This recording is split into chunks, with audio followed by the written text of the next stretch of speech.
Stop. Allez, en effet les rêveurs, j'aurais pu vous faire une vidéo classique de la montée de la bonnette. Mais je préfère qu'on rembobine et je vous propose au contraire de vous raconter comment s'est passé le tournage, l'envers du décor. On se retrouve tout de suite après l'intro.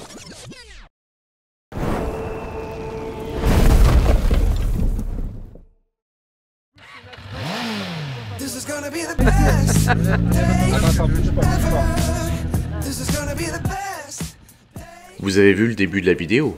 Eh bien logiquement elle devait commencer là. Mais quand vous avez 7 cancres qui se vannent toutes les 2 minutes, autant vous dire que l'écoute était loin d'être optimale et les consignes loin d'être respectées.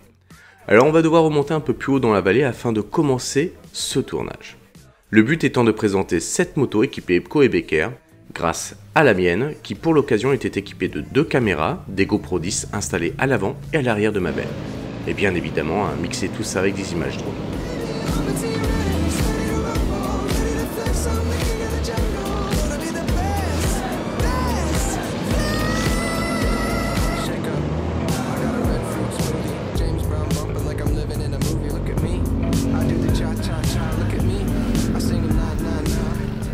Quand on voyait le temps qu'on avait ce matin, pluvieux et gris, on est juste ravis. La météo est parfaite, la lumière est juste extraordinaire. Alors sur le bas de la vallée, il y a beaucoup d'arbres, ce qui va me provoquer pas mal de difficultés pour les filmer de près. Donc autant vous dire que les plans sont relativement lointains à cause de ça. J'avais beaucoup de pertes vidéo, car les arbres font une barrière naturelle.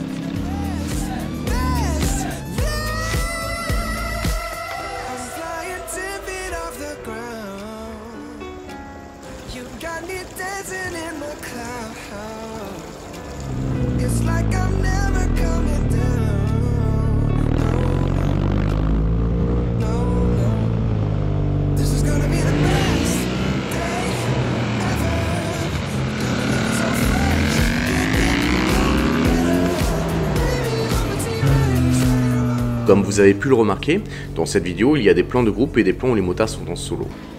Alors afin que je puisse les filmer sous différents angles, avant, arrière, sur les côtés et autres, ils ont forcément fait de nombreux allers-retours à mes côtés.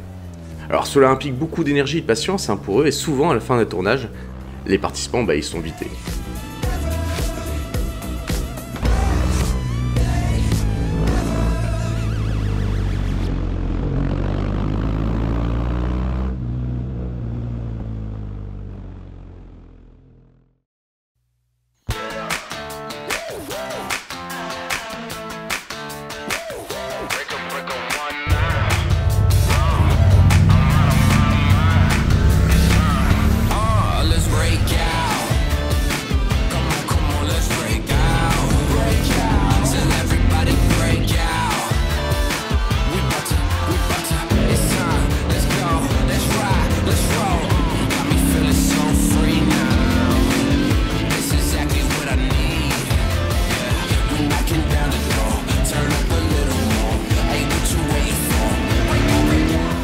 Il y a un autre élément qui va nous complexifier un peu le tournage, c'est que la bonnette est devenue un parc d'attractions. C'est une montée à faire, que vous soyez en voiture, moto ou autre. Alors autant vous dire que pour réussir à avoir des images sans apercevoir d'autres véhicules, c'était plutôt compliqué.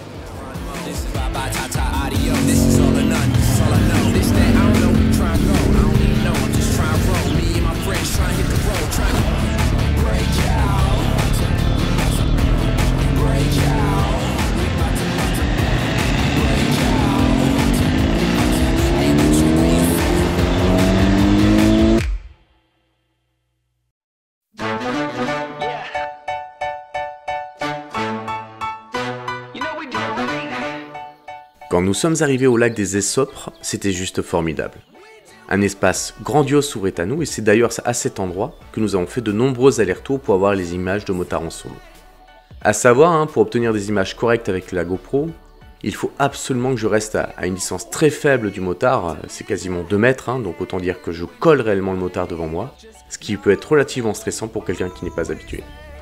Petite surprise, nous avons eu une traversée de marmotte inopinée et des pneus glissants. Mais tout s'est bien passé, malheureusement la marmotte, je l'ai pas eu en vidéo.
Nous allons ensuite prendre la direction du Fortin de Restefaux. Comme je vous en avais parlé dans la vidéo de l'année dernière, il est situé à 2558 mètres et offre une vue incroyable sur la vallée. La difficulté était de filmer cette montée en drone. Alors entre le rythme des motos, le rythme des virages, le vent en altitude et évidemment les autres usagers de la route, les plans étaient loin d'être faciles à gérer, mais le résultat est pas si mal que ça finalement. Par contre, c'était juste magnifique de voir ces motos circuler de cette manière-là, dans cet environnement juste magique.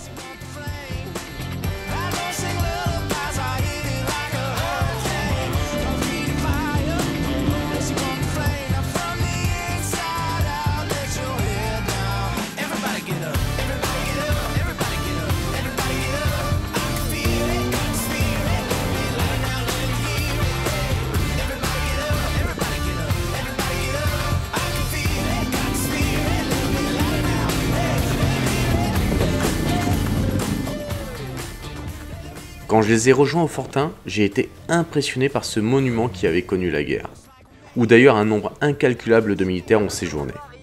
Une ambiance particulière s'en dégageait, c'était assez palpable. À cet endroit, nous sommes quasiment à la fin de la vidéo et il y avait énormément de circulation, le vent était déjà beaucoup plus présent. D'ailleurs, ce qui m'empêchait de faire des plans lents avec le drone, parce que la nacelle bougeait beaucoup trop et donc les plans n'étaient pas exploitables. Par contre, quel cadre fantastique! Et l'équipe de Joyeux Luron qui était avec moi s'en sont donnés à cœur joie. Franchement, j'en garde un super souvenir.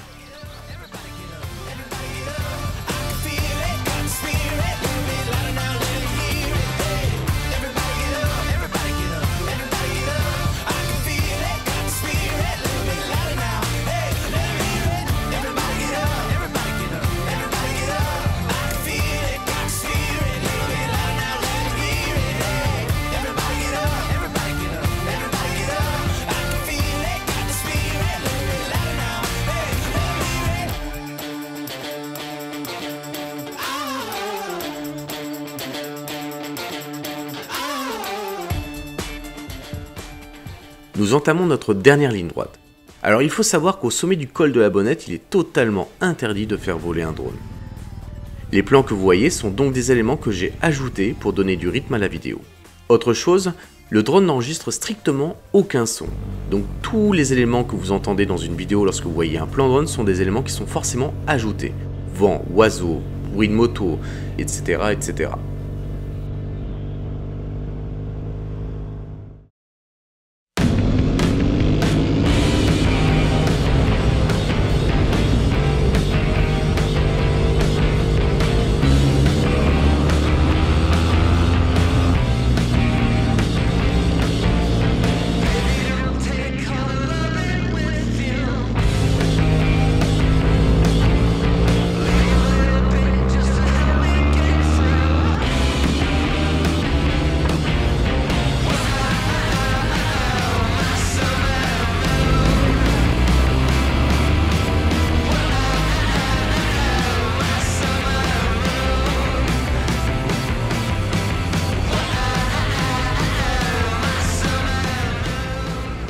Je souhaitais remercier l'équipe formidable qui m'a accompagné tout au long de cette journée et surtout supporté pour réaliser ces images.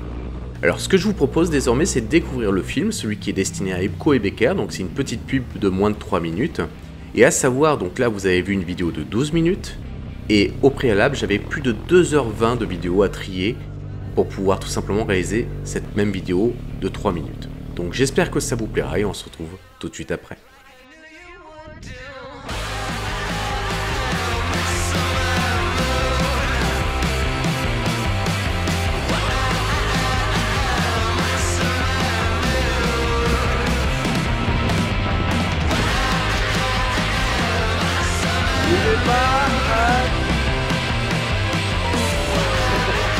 Retournez-vous, c'est là-bas.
Et voilà les rêveurs, cette vidéo se termine et j'espère qu'elle vous apportera autant de plaisir qu'à moi de l'avoir tournée et montée pour vous.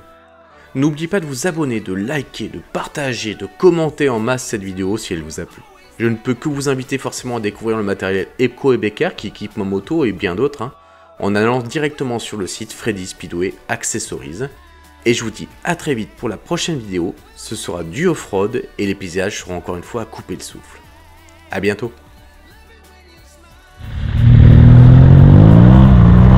Woo-hoo!